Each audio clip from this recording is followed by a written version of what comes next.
Road തകർന്നത് ചോദ്യം ചെയ്തതിനെ തുടർന്ന് പ്രദേശവാസിക്ക് നേരെ കോൺട്രാക്ടർ വധഭീഷണി മുഴക്കിയതായി പരാതി. മൂന്നാർ സൈലന്റ് വാലി റോഡാണ് കോടികൾ ചെലവഴിച്ച് നിർമ്മാണം പൂർത്തിയാക്കി നാളുകൾ പിന്നിട്ടതോടെ തകർന്നത്. ഇത് വിവരാവകാശ നിയമപ്രകാരം ചോദ്യം ചെയ്തതിനാണ് കോൺട്രാക്ടർ ഫോണിലൂടെ വധഭീഷണി മുഴക്കിയതെന്ന് പ്രദേശവാസിയായ റിയാസ് ആരോപിച്ചു.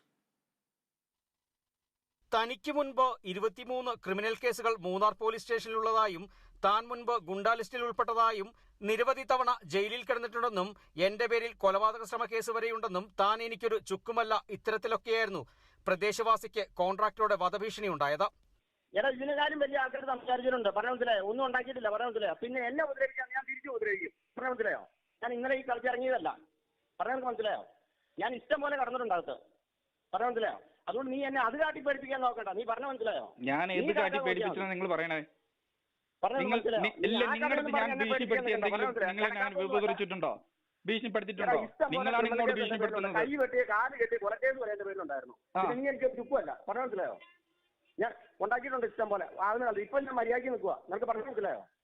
2018 പ്രളയത്തിലാണ് മൂന്നാർ സൈലന്റ് വാലി റോഡ് തകർന്നത്. വർഷങ്ങൾ നീണ്ട കാത്തിരിപ്പിനും പ്രതിഷേധത്തിനുമൊടുവിലാണ് ദേവികുളം MLA ഫണ്ടിൽ നിന്നും 6 കോടി രൂപ ചിലവഴിച്ച് 19.5 കിലോമീറ്റർ റോഡിന്റെ പണി പൂർത്തിയാക്കിയത്.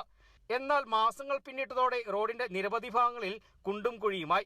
ഇത് നിരവധി പ്രതിഷേധങ്ങൾക്ക് വഴിതെളിച്ചിരുന്നു. തുടർന്നാണ് പ്രദേശവാസിയായ റിയാസ് പൊതുമരാമത്ത് വകുപ്പ് അസിസ്റ്റന്റ് എഞ്ചിനീയർക്ക് റോഡിന്റെ വിശദാംശങ്ങൾ ചോദിച്ച് വിവരാവകാശം നൽകിയത്. ഇതിനെ തുടർന്നാണ് കോൺട്രാക്ടർ തന്നെ ഫോണിൽ വിളിച്ച് വധഭീഷണി മുഴക്കിയതെന്ന് റിയാസ് പറയുന്നു.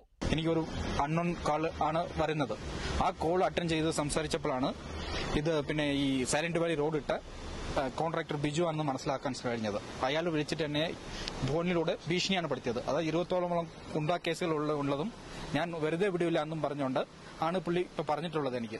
അപ്പൊ എനിക്ക് വധഭീഷണി ഉള്ളതുകൊണ്ട് ഞാൻ എന്ത് ചെയ്തു, നേരത്തെ പോലീസ് സ്റ്റേഷനിൽ പരാതി കൊടുത്തിട്ടുണ്ട്. അപ്പൊ പരാതി അവർ എടുക്കില്ല എന്നാണ് പറയുന്നത്. ഈ വധഭീഷണി ഫോണിലൂടെ മുളക്കുമ്പോൾ എടുക്കാൻ പറ്റില്ല എന്നുള്ള രീതിയിലാണ് പറഞ്ഞിട്ടുള്ളത്. ശരിക്കും എനിക്ക് വധഭീഷണി ഉള്ളതുകൊണ്ട് അതിനുള്ള പ്രൊട്ടക്ഷനും കാര്യങ്ങളും എനിക്ക് ആവശ്യമാണെന്ന്. വധഭീഷണിയെ തുടർന്ന് ജില്ലാ പോലീസ് മേധാവിക്കും റിയാസ് പരാതി നൽകിയിട്ടുണ്ട്. തകർന്ന റോഡിനെതിരെ തോട്ടം മേഖലയിൽ വലിയ പ്രതിഷേധങ്ങളാണ് ഉയർന്നുവരുന്നത്.